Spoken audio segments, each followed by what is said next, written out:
নমস্কাৰ আপোনালোক সকলোকে পুনৰবাৰ টিকে মাইণ্ডৰ অন্য এটা ৰাতিপুৱাৰ ধামাকাদাৰ খবৰলৈ স্বাগতম জনাইছো।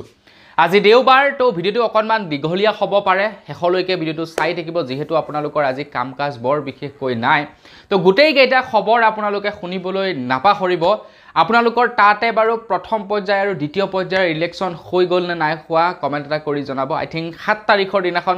তৃতীয় পৰ্যায়ৰ নিৰ্বাচন আছে নেকি। তো আপোনালোকে যাকেই ভোট দিবলৈ যাব, যাকেই ভোট দিম বুলি ভাবিছে তেনে ভাবি চিন্তিহে আপোনালোকে ভোট দিব।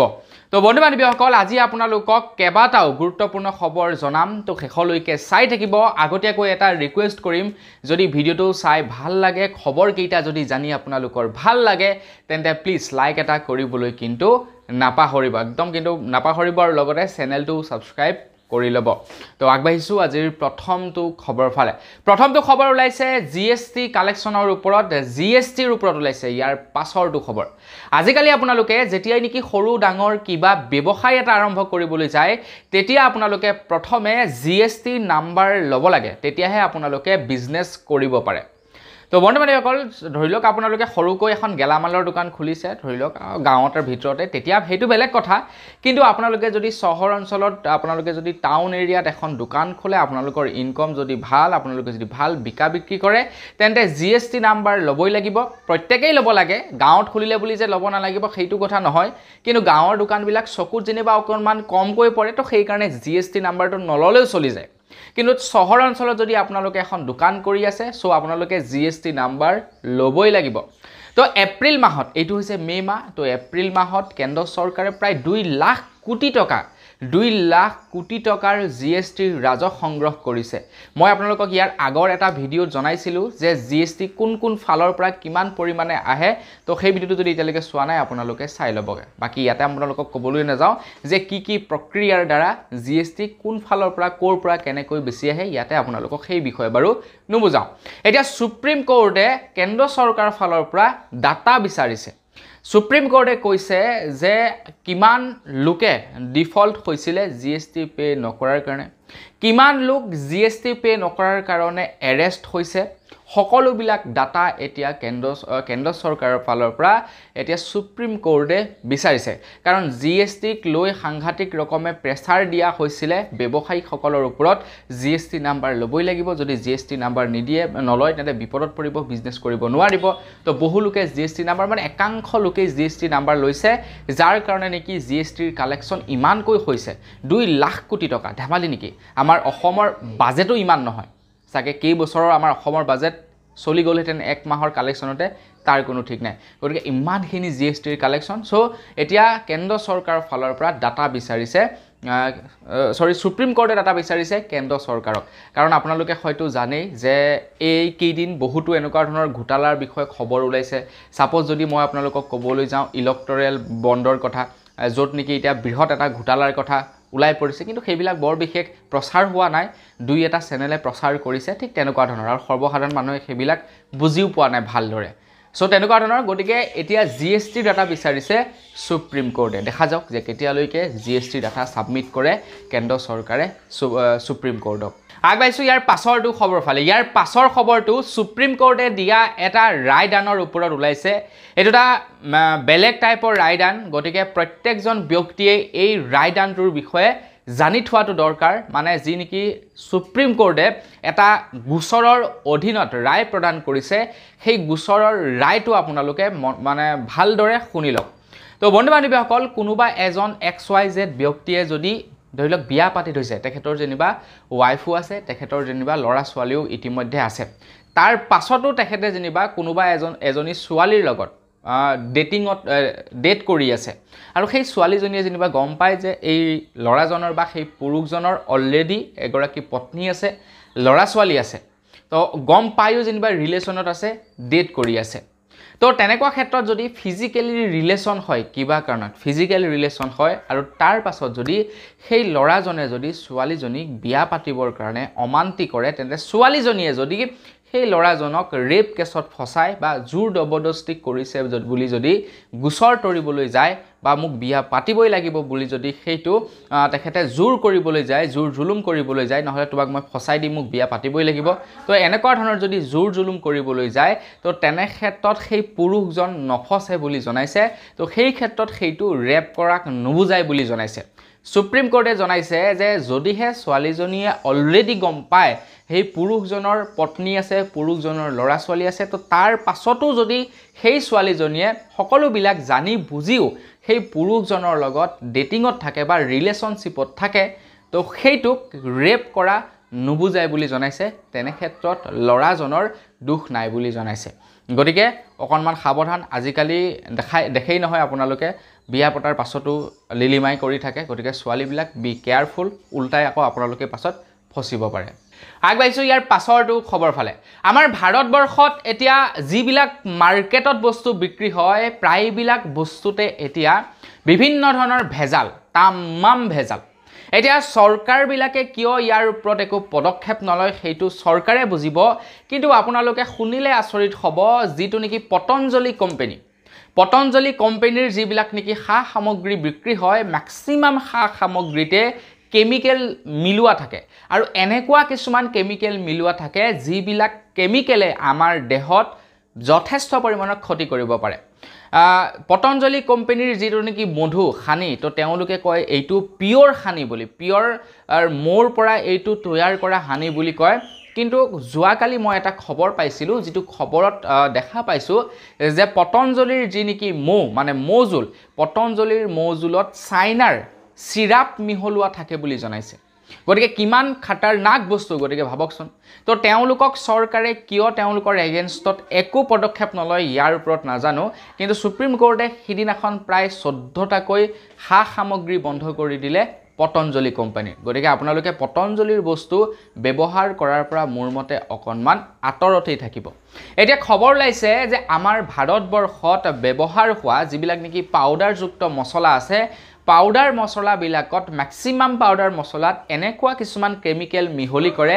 যিবিলাক কেমিকেলে আমাৰ মানুহৰ শৰীৰত ক্ষতি কৰিব পাৰে। যিবিলাক নেকি আমি ধৰি লওক লাল মিৰ্চ, ৰঙা জলকীয়া মানে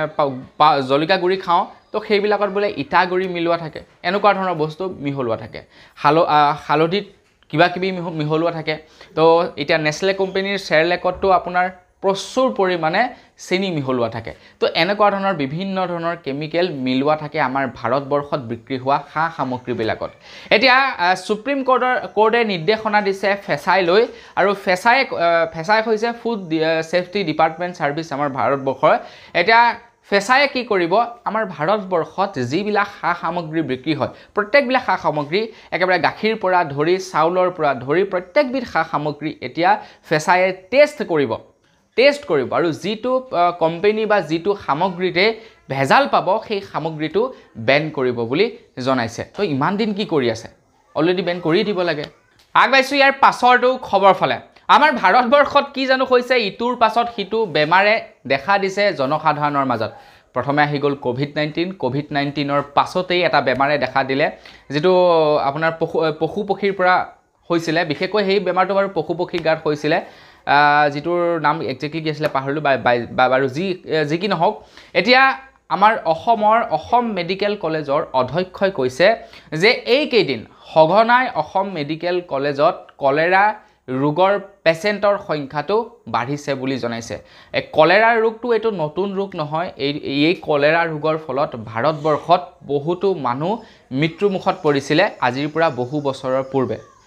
প্ৰায় 100 বছৰমানৰ আগত এই কলেৰা বেমাৰটি হৈছিলে, যেতিয়া বহুতো মানুহ মৃত্যুমুখত পৰিছিলে এই ৰোগটোৰ ফলত। এতিয়া কলেৰা ৰোগৰ কেনেকুৱা বাৰু লক্ষণ? কলেৰা ৰোগৰ কেইটামান লক্ষণ হৈছে, আপোনাৰ পায়খানাও হ'ব, জ্বৰ হ'ব, চৰ্দি হ'ব, বমি হ'ব, মাথা বিষ হ'ব, মানে গোটেইবিলাক বেমাৰে একেলগতে চেপা মাৰি ধৰে, আৰু এইটো কলেৰাৰ লক্ষণ। তো এইবিলাক হ'লেই যে কলেৰা হ'ব সেইটো কথা নহয়, কিন্তু সেইটো এটা কলেৰা বেমাৰৰ লক্ষণ। গতিকে অসম মেডিকেল কলেজৰ অধ্যক্ষগৰাকীয়ে জনাইছে, যদিহে আপোনালোকৰ ঘৰৰ কাৰোবাৰ দেহত এনেকুৱা ধৰণৰ লক্ষণবিলাক দেখা দিয়ে আপোনালোকে তৎকালীনভাৱে ওচৰৰ চিকিৎসালয়ত আপোনালোকে ভৰ্তি কৰোৱাব এতিয়া চাওক যেতিয়া নেকি মুখেৰেও যাব আপোনাৰ পায়খানাও দিও নন ষ্টপ বৈ থাকিব তেতিয়া একেবাৰে দুৰ্বল হৈ যায় মানুহজন আৰু একেবাৰে দুৰ্বল হোৱাৰ ফলত কি হয় খাবও নোৱাৰে খোৱাৰ লগে লগে বমি হৈ যায় পায়খানা হৈ যায় একো পেটত নাথাকেই জ্বৰ মাথা বিষটোতো লগতে থাকিবই তো কি হয় একেবাৰে দুৰ্বল হৈ যায় আৰু মানুহ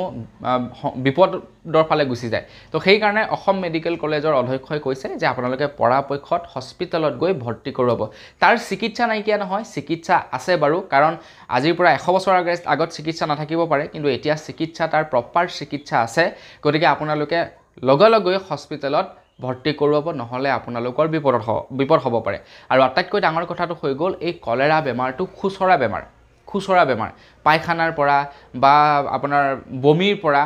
এজনৰ পৰা সিজনৰ গালৈ বিয়পিব পাৰে গতিকেতে আপোনালোকে পৰাপক্ষত ৰোগীজনক হস্পিটেলত দেখুৱাটো এটা চিন্তা চৰ্চা কৰিব আৰু আজিকালিতো টেনচনই নাই হস্পিটেলত গলেই হ'ল সকলোবিলাক যিহেতু ফ্ৰীয়ে লগত আপোনালোকে কেৱল আধাৰ কাৰ্ড আৰু ৰেচন কাৰ্ডখন বা আপোনালোকৰ আয়ুষ্মান কাৰ্ডখন লৈ গলেই হ'ল সকলোবিলাক ফ্ৰী যিহেতু গতিকে আপোনালোকে হস্পিটেলত ভৰ্তি নকৰোৱাকৈ নাথাকিব কিন্তু আগবাইছো ইয়াৰ পাছৰটো খবৰ ফালে যোৱাকালি হায়াৰ ছেকেণ্ডাৰীৰ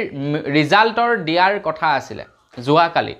কিন্তু কিয় নিদিলে কিয় ঘোষণা নকৰিলে এই সন্দৰ্ভত একো গম নাপালো কিন্তু নিউজত ওলাইছিলে যে যোৱাকালি হায়াৰ ছেকেণ্ডাৰীৰ ফলাফল ঘোষণা কৰা হ'ব বুলি আজিকালি আমাৰ অসমত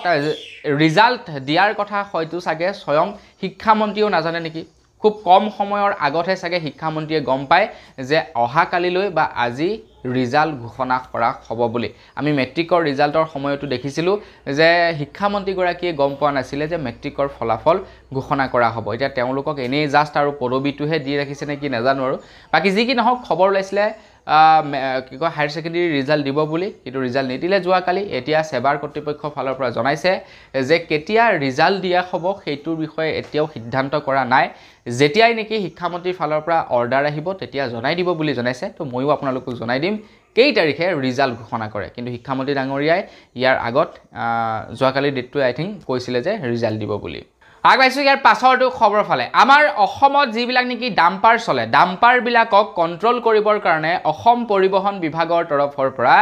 যোৱাকালি কিছুমান নিয়ম লাগু কৰিছে যোৱাকালি নহয় তাৰ আগৰ দিনাখনেই কিছুমান নতুনকৈ নিয়ম লাগু কৰিছিলে মই আপোনালোকক ইয়াৰ আগৰটো ভিডিঅ' জনাইছিলো যে যিবিলাক নেশ্যনেল হাইৱে থাকিব তাত কেৱল 60 কিলোমিটাৰ/আৱাৰ স্পীডতহে ডাম্পাৰ চলাব পাৰিব আৰু যিবিলাক গ্ৰাম্যাঞ্চলৰ ৰাস্তা থাকিব তাত 40 কিলোমিটাৰ/আৱাৰ স্পীডতহে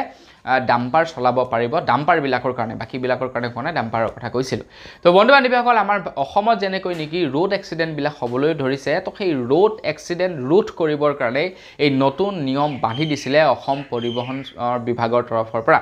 এটা খবৰ ওলাইছে যে যোৱাকালিৰে পৰা আমাৰ অসমত সেই নিয়ম ইমপ্লিমেন্ট হৈ গৈছে আৰু বহুতো ডাম্পাৰ চালকক এতিয়া নাকি লগাইছে অসম পুলিচে বিভিন্ন স্থানত এতিয়া চেকআপ বহিছে চেক কৰিছে আপোনাৰ সেই যে এখন গাড়ী থাকে নহয় কি ইনটাপ কি জানো কয় নামটো তো সেইখনৰে মানে এতিয়া স্পীড লিমিট জোখা হৈছে যিখনেই নেকি আপোনাৰ বেছি স্পীডত গৈছে তেওঁলোকৰ ওপৰতে ফাইন লগাইছে তো এইটো বাৰু ভাল কামেই কৰিছে আগবাইছো ইয়াৰ পাছৰটো খবৰ ফালে অসমৰ মুখ্যমন্ত্ৰী ডক্টৰ হিমন্ত বিশ্ব শৰ্মা দেৱে আমাৰ অসমৰ ছাত্ৰ ছাত্ৰীসকলৰ কাৰণে এটা ভাল খবৰ ঘোষণা কৰিছে বিৰাট এটা ভাল খবৰ ঘোষণা কৰিছে ছাত্ৰ ছাত্ৰীসকলে এই খবৰটি শুনি ভাল পাব অসমৰ মুখ্যমন্ত্ৰী ডক্টৰ হিমন্ত বিশ্ব শৰ্মা দেৱে এই কেইদিন নিৰ্বাচনৰ প্ৰচাৰ চলাই আছে তো নিৰ্বাচনী প্ৰচাৰ চলাই থকাৰ মাজতে ছাত্ৰ ছাত্ৰীসকললৈ কেইবাটাও তেখেতে প্ৰতিশ্ৰুতি আগবঢ়াইছে যি কেইটা তেখেতে কৰি দেখুৱাম বুলি কৈছে এতিয়া কেতিয়া কৰিব সেইটোৰ বিষয়ত মই থিৰাং নহয় মন্ত্ৰী হিমন্ত বিশ্ব শৰ্মা দেৱেও হয়তো চাগে থিৰাং নহয় কেতিয়া সেই প্ৰতিশ্ৰুতি পূৰণ কৰিব কিন্তু তেখেতে প্ৰতিশ্ৰুতি দিছে যিহেতু বৰ্তমান নিৰ্বাচন চলি আছে মন্ত্ৰী হিমন্ত বিশ্ব শৰ্মা দেৱে কোৱা অনুসৰি এইবাৰ যিসকল ল'ৰা ছোৱালীয়ে মেট্ৰিক পাছ কৰিব তেওঁলোকৰ নামভৰ্তি সম্পূৰ্ণৰূপে বিনামূলীয়া হ'ব বুলি জনাইছে 1 টকাও দিব নালাগে এডমিশ্যন ল'বৰ কাৰণে প্ৰতিগৰাকী ছোৱালীক 10,000 টকাকৈ প্ৰদান কৰিব যিসকলে নেকি মেট্ৰিক পাছ কৰিব তাৰ লগে লগে যিসকলে নেকি এইচএছ সেকেন্ড ইয়াৰৰ ল'ৰা ছোৱালী থাকিব তো তেওঁলোককো 10,000 টকাকৈ প্ৰদান কৰিব এইখিনিতে কিন্তু এটা কথা মন ৰাখিব যি নেকি আপোনাৰ বিনামূলীয়া এডমিশ্যন হেয়া ল'ৰা আৰু ছোৱালী দুয়োটাই পাব কিন্তু এই 10,000 টকাটো কেৱল ছোৱালীহে পাব ল'ৰাই কিন্তু নাপায় সেইষাৰ কথা মনত ৰাখিব তাৰ পাছতে ডিগ্ৰী ফাৰ্ষ্ট ইয়েৰ যিসকল ছোৱালী থাকিব তেওঁলোকক 12,500 টকা ডিগ্ৰী সেকেন্ড ইয়েৰ থকা সকলক 12,500 টকা আৰু একেলগতে আপোনাৰ থাৰ্ড ইয়েৰ যিসকল থাকিব তেওঁলোককো 12,500 টকা আৰু যিসকলে নেকি MA কৰিবলৈ যাব মাষ্টাৰ ডিগ্ৰী কৰিবলৈ যাব তেওঁলোকক 25,000 টকা দিব বুলি জনাইছে এই বছৰতে এটা দেখা যাওক হোপফুলি দিলেতো ভাল কথাই আৰু নহয় জানো এটা এটা বহুতে ভাল কথা কাৰণ অৰুণোদয় আঁচনি দিয়াতকৈ ছাত্ৰ ছাত্ৰীসকলক এনেকুৱা ধৰণৰ সুবিধাবিলাক দিলেতো ভাল কথা কাৰণ তেওঁলোকে এটলিষ্ট যিসকল নেকি দুখীয়া শ্ৰেণীৰ মানুহ তো তেওঁলোকে কিবা এটা কৰিব পাৰে হেতুক মই সাপোৰ্ট কৰিছো কিন্তু এটা অৰুণোদয় আঁচনি যেনেকৈ নেকি প্ৰত্যেক মাহৰ 10 তাৰিখে সময়মতে দি দিয়ে এটা এই পইচাকিটা সময়মতে দিলেতো ভাল হ'ব নহয় বোলে ইফালে এডমিশন হলৈও একেবাৰে বোলে পৰীক্ষা দিবলৈ সময় হৈ গ'ল তেতিয়াহে বোলে 10,000 টকা দিছে হেতু একো লাভ নহব পইচাটো দি হেতু কেৱল সেই ছোৱালীজনীক মোবাইল ফোন বা গৈ পিনি কৰবাত ঘুৰিবলৈ দিয়াহে হ'ব নে কি কয় আপোনালোকে কমেন্ট এটা কৰি জনাব আগবাইছো ইয়াৰ পাছৰটো খবৰ ফালে বিগত প্ৰায় 1 বছৰ দিন ধৰি মণিপুৰত দুটা ফৈদৰ মাজত বৰ্তমান সময়ত সংঘৰ্ষ লাগি আছে কুকি আৰু মেটেই নামৰ দুটা সম্প্ৰদায় আছে বা দুটা জাতি আছে এই দুটা জাতিৰ মাজত বৰ্তমান সময়ত তেওঁলোকৰ মাজতেই তেওঁলোকৰ নিজৰ মাজতেই সংঘৰ্ষ চলি আছে প্ৰায় 1 বছৰ হৈ গ'ল 1 বছৰৰ ভিতৰত কিমান যে ঘৰ জ্বলি এদায় হৈ গ'ল তাৰ কোনো ঠিক নাই কিমানজন লোকৰ যে মৃত্যু হ'ল তাৰ কোনো ঠিক নাই কিমানজন লোকে যে মণিপুৰ এৰি দিলে তাৰ কোনো ঠিক নাই অকল হেয়াই নহয় প্ৰশাসনৰো কেইবাজন লোকৰ মৃত্যু হৈছে আৰু দিনক দিনে উদণ্ড হৈ গৈছে মণিপুৰত বৰ্তমান বাৰু আই থিংক 144 ধাৰা জাৰি কৰা হৈছে কিন্তু তাৰ পাছতো এতিয়াও মণিপুৰ শান্ত হোৱা নাই মণিপুৰত নিৰ্বাচনো চলি গ'ল তো সেই সময়তে ভাৰতৰ প্ৰধানমন্ত্ৰী নৰেন্দ্ৰ মোদী ডাঙৰীয়া দেৱে নৰ্থ ইষ্টক তেখেতে খুবেই ভাল পায় তেখেতে নৰ্থ ইষ্টৰ কথা মানে তেখেতৰ মুখত শুনি হয়তো আমাৰ যথেষ্ট পৰিমাণৰ আমনিও লাগিছে নৰ্থ ইষ্টৰ কথা তেখেতে নৰ্থ ইষ্টখনক খুবেই ভাল পায় খুব প্ৰিয় তেখেতৰ নৰ্থ ইষ্টখন তেখেতে যেতিয়া অসমলৈ আহে তেখেতে অসমীয়া ভাষাত ভাষণ দিয়ে তো গতিকে ভাবক তেখেতে কিমান নেক্সট লেভেলত ভাল পাব পাৰে নৰ্থ ইষ্টখনক বা অসম বা নৰ্থ ইষ্টখনৰ কথা কৈছো কিমান বেছি ভাল পাব পাৰে তেখেতে প্ৰায় 162 বাৰ তেখেতে ভাৰতৰ বিভিন্ন ৰাজ্যলৈ ভ্ৰমণ কৰিলে 1 বছৰত প্ৰায় ভাৰতৰ বিভিন্ন ৰাজ্যত তেখেতে ভ্ৰমণ কৰিছে যেহেতু এতিয়া নিৰ্বাচনী প্ৰচাৰ চলাই আছে তো নিৰ্বাচনী প্ৰচাৰ চলাই থকাৰ সময়লৈকে ধৰি প্ৰায় 162 বাৰ তেখেতে ভ্ৰমণ কৰিছে আমাৰ অসমলৈকো আহিছে অৰুণাচল প্ৰদেশলৈকো আই থিং আহিছে বাকি তেখেতৰ ওচৰৰ পাজৰ ষ্টেটত বিলাকতো গৈয়ে থাকে নন ষ্টপ কিন্তু আটাইতকৈ লক্ষণীয় কথাটো হৈ গ'ল যে মণিপুৰত এনেকুৱা এটা অৱস্থা হৈ থকাৰ পাছতো তেখেতে এবাৰো মণিপুৰলৈ নগ'ল আনকি তেখেতে নিৰ্বাচনৰ সময়ত মণিপুৰৰ এই ঘটনাক লৈ কতো একো মন্তব্য দিয়া দেখা পোৱা নগ'ল মানে দ্যাট মিন্স কি তেখেতে হাৰি গৈছে তেখেতে মণিপুৰখনক শান্ত কৰিব নোৱাৰে তেখেত থকাৰ অৱস্থাতে যিজন নেকি নিজকে এজন মানে বিৰাট প্ৰভাৱশালী প্ৰধানমন্ত্ৰী বুলি ক'ব বিচাৰে তো সেই মন্ত্ৰীজনে মণিপুৰক তেখেতে শান্ত কৰিব নোৱাৰিলে তেখেতে মণিপুৰক লৈ এটা ৱৰ্ডো কোৱা নহনিলো একবাৰো তেখেতে মণিপুৰলৈ ভ্ৰমণ কৰিবলৈ নগ'ল আগত গৈছিলে হেতু পাছৰ কথা কিন্তু এই মণিপুৰৰ এই অৱস্থা হোৱাৰ পাছত তেখেতে একবাৰো মণিপুৰলৈ নগ'ল তো কিয় হোৱাই কি কাৰণে নগ'ল গতিকে আমাৰ অসমৰো যদি ইন ফিউচাৰ এনেকুৱা ধৰণৰ পৰিস্থিতি হয় তেতিয়া আমাৰ অসমকো বাৰু সেই একেই অৱস্থা কৰিব নেকি কেন্দ্ৰই গতিকে ভাবি চিন্তিহে এই আপোনালোকে এবাৰ ভোট দিব তৃতীয় পৰ্যায়ৰ নিৰ্বাচন হ'বলৈ বাকি আছে য'ত হ'বলৈ আছে এইলাক ভাবি চিন্তি আপোনালোকে ভোট দিব আগবাইছো ইয়াৰ পাছৰটো খবৰ ফালে ইয়াৰ পাছৰ খবৰটো ওলাইছে পাকিস্তানৰ ওপৰত পাকিস্তানত বোলে দিনক দিনে বস্তুৰ দাম বৃদ্ধি হৈ আছে মুঠতে বস্তুৰ দাম নকমাই হৈছে তো সেই সময়তে সমান্তৰালভাৱে আমাৰ ভাৰতবৰ্ষতো প্ৰত্যেকবিধ বস্তুৰ দাম এটকা দুটকা হলেও বৃদ্ধি পাই গৈছে এতিয়া পাকিস্তানৰ সমান আৰু বৃদ্ধি পোৱা নাই পাকিস্তানত এতিয়াতো এটা সিলিন্ডাৰৰ দাম 10,000 টকা গতিকে তেনেকুৱাটো খোৱা নাই কিন্তু আমাৰ ভাৰততো কিন্তু সমান্তৰালভাৱে বস্তুৰ দামটো নবহাকৈ টকা নাই 2014 চনলৈ যদি আমি ঘূৰি যাওঁ 2014 চন আৰু 2024 চনক যদি আমি কম্পেয়াৰ কৰি চাওঁ তেন্তে আমি গম পাম যে যেটো বস্তু নেকি 2014 চনত 100 টকা আছিল সেই একেটা বস্তুৱে এতিয়া 2024 চনত প্ৰায় 300 টকা হৈছে মানে দ্যাট মিন্স বিজেপি চৰকাৰৰ দিনত যথেষ্ট পৰিমাণৰ বস্তুৰ দাম বাঢ়িছে আৰু এইটো কথা সকলোৱে জানে আৰু প্ৰত্যেকজন লোকেই হয়তো অনুভৱো কৰিছে যে বস্তুৰ দাম বাঢ়িছে কিন্তু সেই সময়তে আমি কিছুমান এনেকুৱা ভিডিঅ' বৰ্তমান সময়ত দেখা পাইছো কিছুমান এনেকুৱা মহিলা আছে যিবিলাক মহিলাই কয় যে যদিহে বিজেপিৰ টিকট লৈ যদি কোনোবা এটা কুকুৰো যদি ইলেকশ্যনত উঠে সেই কুকুৰটোকো বোলে সিহঁতে জিকাব কিছুমান এনেকুৱা মানুহ আছে আৰু এনেকুৱা ভিডিঅ' পাইছোঁ যে যদিহে বোলে আপোনাৰ চিলিণ্ডাৰৰ দাম 5,000 টকা হয়গৈ, পেট্ৰলৰ দাম যদি 500 টকা হয়গৈ পাৰ লিটাৰ, তাৰ পাছতো আমি বিজেপিকেই ভোট দিম, বিজেপিকেই জিকাম বুলি কৈছে। তো বন্ধু বান্ধৱীসকল কি ক'ব সেই মহিলাসকললৈ আপোনালোকে কমেণ্ট এটা কৰি জনাব। তো এনেকুৱা ধৰণৰ ঢেৰ ভিডিঅ' পোৱা গৈছে বৰ্তমান সময়ত। তো ভাবকচোন বাৰু তেওঁলোকৰ মানসিকতা মানে কি। গতিকে আমি বেলেগ এখন চৰকাৰ কংগ্ৰেছক আমি কিয় মানে তেওঁলোকক আমি বাদ দিছিলোঁ, কাৰণ আমি ভাবিছিলোঁ যে তেওঁলোকে কিবা নহয় কিবা এটা বেয়া কৰিছে। আৰু এতিয়া আমি বিজেপিক কিয় ছিলেকশ্যন কৰিছিলোঁ, যাতে তেওঁলোকে সেই বস্তুটো শুধৰণি কৰি এটা ভাল পৰ্যায়লৈ লৈ যায়। এতিয়া যদিহে বস্তুৰ দামটো আৰু সেই বাঢ়িয়ে গৈ থাকিবলৈ হয়, আমি গম পাইছোঁ যে বস্তুৰ দাম আৰু কমাব নোৱাৰে চৰকাৰে, তাৰ পাছতো তেনেকুৱা এখন চৰকাৰক আমি ছিলেকশ্যন কৰাৰ এইটো এটা কি কথা হ'ব পাৰে, নহয় জানো? কমেণ্ট এটা কৰি জনাব। আগবাঢ়িছোঁ ইয়াৰ পাছৰটো খবৰ ফালে। মই আপোনালোকক আজিৰ পৰা কেইদিনমান আগত এটা ভিডিঅ' জনাইছিলোঁ যে কেন্দ্ৰই এতিয়া প্ৰস্তুতি চলাই আছে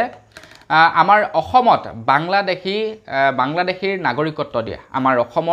অসমত বাংলাদেশীৰ নাগৰিকত্ব দিয়া। তো সেইসকল বাংলাদেশীক যি মানে বাংলাদেশী নহয়, তেওঁলোক শৰণাৰ্থী, মানে তেওঁলোকে বিভিন্ন দেশৰ পৰা পলায়ন কৰি আহিছে। তাতে হয়তো তেওঁলোকে খাদ্যৰ কাৰণে বা তেওঁলোকে হয়তো তাতে কৰ্মই হওক বা যিকোনো ক্ষেত্ৰত তেখেতে সেই দেশখনলৈ আৰু ঘূৰি নাযায়। চৰকাৰক কথা দিছে, মানে কেন্দ্ৰ বা আমাৰ ভাৰত চৰকাৰক, যে আমি সেইখন দেশত থাকিব নোৱাৰা হৈছোঁ, আমি সেইখন দেশত থাকিব নোৱাৰোঁ, গতিকে আমি তাৰ পৰা গুচি আহিছোঁ। তেওঁলোকে আৰু দ্বিতীয় দিন সেই দেশলৈ যাব নোৱাৰিব মানে। তো তেওঁলোকক কয় শৰণাৰ্থী, মানে ইয়াতে শৰণ ল'বলৈ আহিছে। এতিয়া সেই যিসকল নেকি শৰণাৰ্থী আছিলে, সেই শৰণাৰ্থীসকলক অৰুণাচলৰ নাগৰিকত্ব দিয়াৰ কথা আছিলে, কিন্তু অৰুণাচলৰ চৰকাৰে চিধাকৈ কৈ দিছে যে আমি সেইসকলক ইয়াতে তেখেতলোকক আমাৰ অৰুণাচলৰ নাগৰিকত্ব নিদিওঁ। তো অৰুণাচলৰ যেতিয়া নেকি অৰুণাচলৰ চৰকাৰে তাৰ নাগৰিকত্ব নিদিওঁ বুলি ক'লে, তেতিয়া হেনো আমাৰ কেন্দ্ৰীয় মন্ত্ৰী অমিত শ্বাহ ডাঙৰীয়াদেৱে যুঁজা চলাইছে আমাৰ অসমত সেইসকল লোকক নাগৰিকত্ব দিবৰ কাৰণে। এতিয়া কিমান দূৰ এই ঘটনাটো সঁচা, কিমান দূৰ মিছা, এই সন্দৰ্ভত এতিয়ালৈকে কিন্তু এজনো মন্ত্ৰীৰ মুখেৰে আমি এটাও বাক্য শুনা নাই। স্বয়ং অমিত শ্বাহ ডাঙৰীয়া অসমলৈ আহি গ'ল। অমিত শ্বাহ ডাঙৰীয়া কংগ্ৰেছৰ তৰফৰ পৰা এইটো এটা প্ৰশ্নও সোধা হৈছিলে, তো তাৰ ওপৰত কিন্তু এটাও মাত নামাতিলে। এইটো সঁচা নে মিছা আমি অনাগত সময়ত গম পাম। কিন্তু খবৰ ওলোৱা অনুসৰি মই যিসকল শৰণাৰ্থীৰ কথা কৈছোঁ, প্ৰায় 5 লাখ শৰণাৰ্থীক বোলে অসমত নাগৰিকত্ব প্ৰদান কৰিব বুলি জনাইছে। 5 লাখ শৰণাৰ্থীক নাগৰিকত্ব প্ৰদান কৰিব। এতিয়া আমাৰ অসমৰ মন্ত্ৰী বিষয়া বা তাৰ লগে লগে কেন্দ্ৰৰ মন্ত্ৰী বিষয়াসকলক এই সন্দৰ্ভত এটা ৱৰ্ডো কোৱা শুনা নাই, কিন্তু যদি হৈ যায় এইটো আৰু বহুতেই একেবাৰে ডাঙৰ কথা হৈ যাব। আগবাঢ়িছোঁ ইয়াৰ পাছৰটো খবৰ ফালে। প্ৰথম আৰু দ্বিতীয় পৰ্যায়ৰ নিৰ্বাচন হৈ গ'ল। প্ৰথম আৰু দ্বিতীয় পৰ্যায়ৰ নিৰ্বাচন হৈ যোৱাৰ পাছত বিৰোধী পাৰ্টিসমূহে নিৰ্বাচন আয়োগলৈ এতিয়া প্ৰশ্ন উত্থাপন কৰিছে। বিৰোধী পাৰ্টিয়ে নিৰ্বাচন আয়োগৰ ওপৰত সন্দেহৰ চকুৰে চাইছে। বিৰোধী পাৰ্টিয়ে নিৰ্বাচন আয়োগৰ পৰা প্ৰথম আৰু দ্বিতীয় পৰ্যায়ৰ নিৰ্বাচন হৈ যোৱাৰ পাছত কিমান শতাংশ মানুহে ভোট দিলে, ভোটদান কৰিলে, তাৰ ডাটা বিচাৰিছিলে। আৰু নিউজবিলাকেও ডাটা বিচাৰিছিলে নিৰ্বাচন আয়োগক। আৰু এই নিৰ্বাচন আয়োগৰ এইটো এটা কৰ্তব্য, নিৰ্বাচন যোৱাৰ পাছত সকলোবিলাক পাব্লিকেলি কৰিব লাগে যে কিমান শতাংশ মানুহে এইবাৰ ভোট দিলে, কিমান শতাংশ মানুহে ভোট নিদিলে। তো প্ৰথম পৰ্যায়ৰ নিৰ্বাচন হৈ গ'ল। প্ৰথম পৰ্যায়ৰ নিৰ্বাচনৰ ভোটৰ কিমান শতাংশই ভোট দিলে, ভোট নিদিলে, তাৰ ওপৰত একো মন্তব্য নকৰিলে। তাৰ দ্বিতীয় পৰ্যায়ৰ নিৰ্বাচন হৈ গ'ল। দ্বিতীয় পৰ্যায়ৰ নিৰ্বাচন হোৱাৰ পাছত যেতিয়া নেকি বিৰোধী পাৰ্টিয়ে জোৰ কৰিলে, তেতিয়া নিৰ্বাচন আয়োগে কিমান শতাংশই ভোট দিছে তাৰ মানে দাখিল কৰিলে যে ইমানটো পৰিমাণে মানে দিছিলে। তো নিৰ্বাচন আয়োগে প্ৰথমে ক'লে, প্ৰথমতে তেখেতে নিৰ্বাচন আয়োগে ক'লে যে প্ৰথম পৰ্যায়ত প্ৰায় 60% মানুহে ভোটদান কৰিছে, তাৰ পাছৰ পৰ্যায়ত 60.94% মানুহে ভোটদান কৰিছে। কিন্তু তাৰ কেইদিনমান পাছতেই আকৌ নিৰ্বাচন আয়োগে ঘপকৈ কৈ দিলে যে আমাৰ ভুল হৈছে, প্ৰথম পৰ্যায়ত 60% মানুহে ভোটদান কৰিছে, দ্বিতীয় পৰ্যায়ত 64.7% মানুহে ভোটদান কৰিছে। এতিয়া আমি চাবলৈ গ'লে এইখিনিতে আমি বৰ বেছি মাইণ্ড কৰা নাছিলোঁ। ময়ো এই সন্দৰ্ভত খবৰ দিছিলোঁ যে কিমান % মানুহে ভোট দিলে, কিন্তু বিৰোধী পাৰ্টিসকলে চব বস্তুটো তেওঁলোকে যিহেতু জানে, তো তেওঁলোকে এতিয়া নিৰ্বাচন আয়োগলৈ সন্দেহৰ চকুৰে এইকাৰণেই চাইছে, কাৰণ প্ৰথমবাৰ তেওঁলোকে যেতিয়া ঘোষণা কৰিছিলে যে 60% মানুহে 60.96% মানুহে ভোটদান কৰিছে, কিন্তু কেইদিনমান পাছতেই কৈ দিলে যে নহয় 66% মানুহে ভোট দিছে। মানে আল্টিমেটলি ক'বলৈ গ'লে 5% মানুহ বাঢ়ি গ'ল। গোটেই ভাৰতবৰ্ষত 5% মানুহ বাঢ়ি গ'ল ভোট দিয়াটো। এতিয়া এই 5% মানুহ ক'ৰ পৰা আহিলে কেনেকৈ ঘপকেনে বাঢ়ি গুচি গ'ল তো এইক লৈ বৰ্তমান সময়ত মানে এই বস্তুটোক লৈ বৰ্তমান বিৰোধী পাৰ্টিয়ে নিৰ্বাচন আয়োগলৈ সন্দেহৰ চকুৰে চাইছে তো তেওঁলোকৰ মানে এইটো এটা সন্দেহ হৈছে যে নিৰ্বাচন আয়োগে কিবা ঘোটালা কৰিছে বুলি আগবাইছো ইয়াৰ পাছৰটো খবৰ ফালে প্ৰথম আৰু দ্বিতীয় পৰ্যায়ৰ নিৰ্বাচন হৈ গ'ল প্ৰথম আৰু দ্বিতীয় পৰ্যায়ৰ নিৰ্বাচন হোৱাৰ পাছত এতিয়াহে অসমৰ নিৰ্বাচন আয়োগৰ হয়তো সাগে চকু খুলিছে নিৰ্বাচন আয়োগে হয়তো এতিয়াহে আপোনাৰ সকলোবিলাক কাম-কাজ দেখা পাইছে তো বন্ধু-বান্ধৱীসকল প্ৰথম আৰু দ্বিতীয় পৰ্যায়ৰ নিৰ্বাচন হৈ গ'ল তৃতীয় পৰ্যায়ৰ নিৰ্বাচনে হবহি আৰু সমাগত আৰু পাৰ্টিসমূহে হয়তো এতিয়া নিৰ্বাচনী প্ৰচাৰ চলোৱা লাহে লাহে বন্ধ কৰিব কিন্তু মই আপোনালোকক নিৰ্বাচন নোহোৱাৰ আগত এটা খবৰ দিছিলোঁ আপোনালোকৰ বাৰু মনত আছেনে মই আপোনালোকক জনাইছিলোঁ যে অসমৰ বিভিন্ন স্থানত বৰ্তমান সময়ত বিজেপিৰ তৰফৰ পৰা অৰুণোদয় আঁচনি আৰু তাৰ লগে লগে ইনস্যুৰেন্স হিচাপে দুখনকৈ ফৰ্ম বিতৰণ কৰি ফুৰিছে জনসাধাৰণক য'ত নেকি নৰেন্দ্ৰ মোদী আৰু হিমন্ত বিশ্ব শৰ্মা দেৱৰ ফটো আৰু তাৰ লগে লগে বিজেপিৰ লোগো আছিলে আল্টিমেটলি ক'বলৈ গ'লে সেইখন অৰুণোদয় আঁচনিৰ ফৰ্ম নাছিলে এইখন মানুহক পলুভিত কৰাৰ বিজেপিৰ ফালে ভোট আকৰ্ষণ কৰাৰ এক লোভ আছিলে বুলি ক'ব পাৰি যিখন নেকি ফৰ্ম বিতৰণ কৰিছিলে তো মুকটো বহুতে গালি দিলে বহুতে মোক এনে কৈছে যে তই যিমানেই ক আমি বিজেপিকে ভোট দিম আমি জানো সেইখন অৰুণোদয় আঁচনিৰ ফৰ্ম নহয় তথাপিও বিজেপিকে ভোট দিম এনে ধৰণৰ বহুতে কৈছে তো আপোনালোকে কাক ভোট দিবলৈ যায় না যায় সেইটো পাছৰ কথা নহয় জানো তাতে মোক ক'ব লগা একো নাই সেইটো সবৰে নিজৰ কথা কিন্তু বৰ্তমান যি চলি আছে তো সেইটো মই আপোনালোকক জনাইছোঁ বাৰু যি কি নহওক এতিয়া নিৰ্বাচন আয়োগে এই ইমানখিনি হৈ গ'ল হৈ যোৱাৰ পাছত এতিয়া নিৰ্দেশনা দিছে পাৰ্টিসমূহলৈ যে এনেকুৱা ধৰণৰ কৰিব নোৱাৰিব বোলে এই যি নেকি আপোনাৰ সেই নিৰ্বাচনৰ প্ৰাক মুহূৰ্তত আঁচনিৰ নামত যি নেকি এনেকুৱা ধৰণৰ প্ৰলোভনবিলাক দিছে তো আমাৰ সৰ্বসাধাৰণ মানুহে বুজি নাপাওঁ এইবিলাক কথা তো ওপৰৰ মানুহবিলাকে বুজি পায় যে এই বস্তুটো এটা ৰং কৰিছে নিৰ্বাচন আয়োগৰ এইটো নীতি তেওঁলোকে উলংঘা কৰিছে নিৰ্বাচনৰ সময়ত তেওঁলোকে বুজি পায় কিন্তু আমি বুজি নাপাওঁ সেইটো পাছৰ কথা এটা নিৰ্বাচন আয়োগে এতিয়াহে ফাইনেলি গৈ এই সন্দৰ্ভত নিৰ্দেশনা জাৰি কৰিছে যে তোমালোকে এইবিলাক কৰিব নোৱাৰিবা নিৰ্বাচনৰ নামত এনেকুৱা ধৰণৰ কৰিব নোৱাৰা যি নেকি তোমালোকে সাম্প্ৰদায়িকতাৰ মন্তব্য দি আছে বিভিন্ন ধৰণৰ নিৰ্বাচনী সভাবিলাকত তো এনেকুৱা ধৰণৰ কৰিব নোৱাৰিবা তোমালোকে তো বন্ধু বান্ধৱীসকল চাওকচোন আপোনালোকে অলৰেডি প্ৰথম আৰু দ্বিতীয় পৰ্যায়ৰ নিৰ্বাচন হৈ গ'ল তৃতীয় পৰ্যায়ত এতিয়া নিৰ্বাচন হ'ব তাৰ পাছত আকৌ সুপ্ৰিম আপোনাৰ নিৰ্বাচন আয়োগে নিৰ্দেশনা দিছে তো কি লাভটো হ'ব আগবাইছো ইয়াৰ পাছৰটো খবৰ ফালে ইয়াৰ পাছৰ খবৰটো ওলাইছে মুকেশ আম্বানীয়ে নতুনকৈ খোলা তেখেতে যি এক নেকি বন্তৰা নামেৰে নতুনকৈ এখন তেখেতে পশুপালন কেন্দ্ৰ খুলিছে তো তাৰ ওপৰত ওলাইছে ইয়াৰ পাছৰটো খবৰ ক'বলৈ গ'লে এক প্ৰকাৰৰ তেখেতে মানে পশুক সেৱা কৰিবৰ কাৰণে বন্তৰা নামেৰে এখন ডাঙৰ বিশাল তেখেতে চিৰিয়াখানা টাইপৰ খুলিছে আৰু ডাঙৰ বিশাল তাতে অকল যে হাতীয়ে সেইটো নহয় বিভিন্ন ধৰণৰ জীৱ জন্তু আহিব আৰু বৰ্তমান সময়ত বিশেষকৈ হাতী আছে হাতীক তেওঁলোকে কি কৰিছে সেইবিলাকক চোৱা চিতা কৰিছে আৰু ইমানেই ফেচিলিটি মানে দিছে হয়তো চাগে আমাৰ অসমৰ যিজন নেকি আটাইতকৈ ধনী মানুহ সেইজনেও চাগে তেনেকুৱা ফেচিলিটিত নাথাকে যিমান ফেচিলিটি মুকেশ আম্বানীয়ে সেই হাতীবিলাকক দিছে ইমানেই ফেচিলিটি ৰাখিছে আপোনালোকে চাব পাৰে তো বন্ধু বান্ধৱীসকল সেই সময়তে খবৰ ওলাইছে যে আমাৰ অসমৰ চিৰিয়াখানাৰ পৰা পুনৰবোৰে মুকেশ আম্বানীৰ বন্তাৰা যিখন নেকি বৰ্তমান ধৰি লওক আপোনাৰ পশুপালন কেন্দ্ৰ খুলিছে আৰু চিৰিয়াখানা বুলি কৈছোঁ তো তালৈ পুনৰ হাতী সৰবৰাহ কৰা দেখা পোৱা গৈছে বুলি জনাইছে এতিয়া কিমান দূৰ সত্য নাজানো আৰু মানে আপোনাৰ নিউজত পাইছোঁ দ্য ক্ৰছ কাৰেণ্ট নামৰ চেনেলটোত প্ৰকাশ কৰিছিলে আগবাইছোঁ ইয়াৰ পাছৰটো খবৰ ফালে ইয়াৰ পাছৰ খবৰটো ওলাইছে দিল্লীৰ মুখ্যমন্ত্ৰী অৰবিন্দ কেজৰিৱালৰ ওপৰত আম আদমি পাৰ্টিৰ কাৰণে এটা ভাল খবৰ ওলাইছে এটা পজিটিভ খবৰ ওলাইছে অৰবিন্দ কেজৰিৱালে নিৰ্বাচনী প্ৰচাৰ চলাবলৈকে নাপালে নিৰ্বাচনী প্ৰচাৰ নচলোৱাকৈ তেখেতে জেলত থাকিব লগা হ'ল কেইবাবাৰো তেখেতে বেইলৰ কাৰণে আবেদন কৰিছে কিন্তু তেখেতৰ বেইল খাৰিজ কৰিছে সুপ্ৰিম কোৰ্টে এতিয়া এটা ভাল খবৰ এটা ভাল কথা ঘোষণা কৰিছে মানে ভাল এটা কথা কৈছে সুপ্ৰিম কোৰ্টে কৈছে যে তেখেতক নিৰ্বাচনী প্ৰচাৰ চলাবৰ কাৰণে হয়তো জামিন দিব পাৰে বুলি জনাইছে জামিনৰ ওপৰত চিন্তা চৰ্চা কৰিম বুলি জনাইছে যে তেখেতক কি প্ৰকাৰে জামিনটো দিব পৰা যাব মানে কেনেকুৱা ধৰণৰ ৰুল ৰেগুলেশ্যনবিলাক তেখেতৰ ওপৰত লাগু কৰি তেখেতক জামিন দিব পৰা যাব তো সেইটোৰ ওপৰত চিন্তা চৰ্চা কৰিম বুলি জনাইছে সুপ্ৰিম কোৰ্টে মানে আল্টিমেটলি ক'বলৈ গ'লে তেখেত হয়তো মুকলি আকাশৰ তললৈ আহিব পাৰে কিছুদিনৰ কাৰণে এটলিষ্ট তেখেতে নিৰ্বাচনৰ প্ৰচাৰটো চলাব পাৰিব তৃতীয় পৰ্যায়ৰ নিৰ্বাচনৰ হয়তো তেখেতে প্ৰচাৰ চলাব পাৰিব অৰবিন্দ কেজৰিৱালে এইটো এটা ভাল খবৰ এটা ভাল পজিটিভ নিউজ ওলাইছে আম আদমি পাৰ্টিৰ কাৰণে তো আপুনি যদি আম আদমি পাৰ্টিৰ হয় তেন্তে ভিডিঅ'টো কিন্তু লাইক এটা নকৰাকৈ একেবাৰেই নাযাব আগবাইছো ইয়াৰ পাছৰটো খবৰ ফালে ইয়াৰ পাছৰ খবৰটো ওলাইছে আমাৰ অসমৰ এজন জনপ্ৰিয় কণ্ঠশিল্পী এজন মিউজিক ডাইৰেক্টৰ মৌচুম গগৈৰ ওপৰত ওলাইছে ইয়াৰ পাছৰটো খবৰ মৌচুম দা হৈছে লখিমপুৰৰ ল'ৰা তো সিদিনাখন তেখেতে প্ৰগ্ৰেম কৰি থকাৰ মাজতেই এজন যুৱকে গৈ ৰাতি 1টা বজাত বৰ বেয়াকৈ তেখেতক গালি পাৰে তেখেতক কয় যে কি গান গাই আছ এই ৰাতিখন তো এনেকুৱাকৈ তেখেতক এটা বেয়া মন্তব্য কৰে আৰু সেই ভিডিঅ'টো ছ'চিয়েল মিডিয়াত খুবেই ভাইৰেল হৈ পৰে তাৰ পাছতে একাংশ লোকে এতিয়া সেই বিহু কমিটিলৈ প্ৰশ্ন উঠাইছে একাংশ লোকে সেই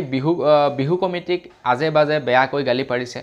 তো তাৰ পাছত যিজন যুৱকে তেনেকৈ আপোনাৰ কৈছিলে সেই যুৱকজনে বাৰু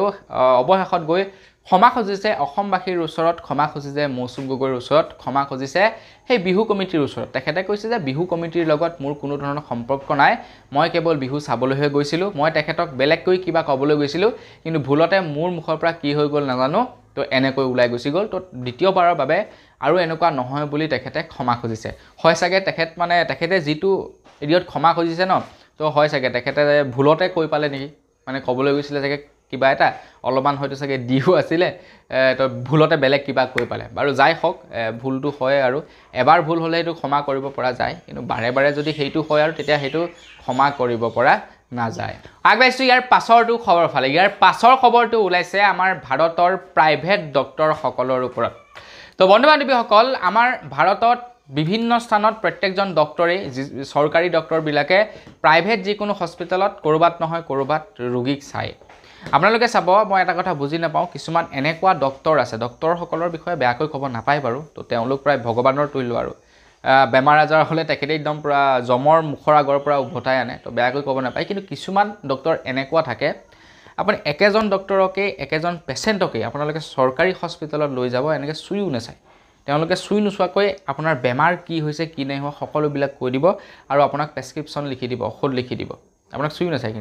কিন্তু সেই একেজন ৰোগীকে আপোনালোকে একেজন ডক্টৰৰ ওচৰতে যদি প্ৰাইভেট এখন চিকিৎসালয়ত লৈ যায় আপোনাক মানে কি যে প্ৰকাৰে চাব কোচত লৈ মেলি ইফালে সিফালে কৰি একদম যেনেকৈ পেনেকৈ চাই মেলি একদম পুৰা প্ৰপাৰ মানে চাব তাৰ পাছতে প্ৰেছক্ৰিপশ্যনত তেখেতে মেডিচিন প্ৰেছক্ৰাইব কৰিব তো এই বস্তুটো কিয় হয় নাজানো তো বন্ধু বান্ধৱীসকল আজিকালি সেইকাৰণে একাংশ লোকে যাৰ নেকি পইচা 2 টকা থাকে তো তেওঁলোকে চৰকাৰী হস্পিটেলৰ পৰিৱৰ্তে তেওঁলোকে প্ৰাইভেটত গৈ সেই একেজন ডক্টৰকে দেখায় কিন্তু প্ৰাইভেটত দেখায় তো বন্ধু বান্ধৱীসকল সেই সময়তে এতিয়া সুপ্ৰিম কোৰ্টে এটা নিৰ্দেশনা সুপ্ৰিম কোৰ্টৰ ফালৰ পৰা খবৰ ওলাইছে যে যিবিলাক নেকি ডক্টৰ মানে প্ৰাইভেট ডক্টৰ আছে যিবিলাকে নেকি ধৰি লওক কোনোবা চেম্বাৰত বা হস্পিটেলত বহে তো তেওঁলোকে নিজ ইচ্ছা অনুসৰি তেওঁলোকে নিজৰ ফিজবিলাক লয় কোনোবাই যদি 100 টকা লয় কোনোবাই 300 টকা কোনোবাই 500 টকা কোনোবাই 20,000 30,000 কিছুমানতো 1 লাখ 2 লাখ এনেকুৱা ফিজ আছে তো এই বস্তুটো এতিয়া সুপ্ৰিম কোৰ্টৰ ফালৰ পৰা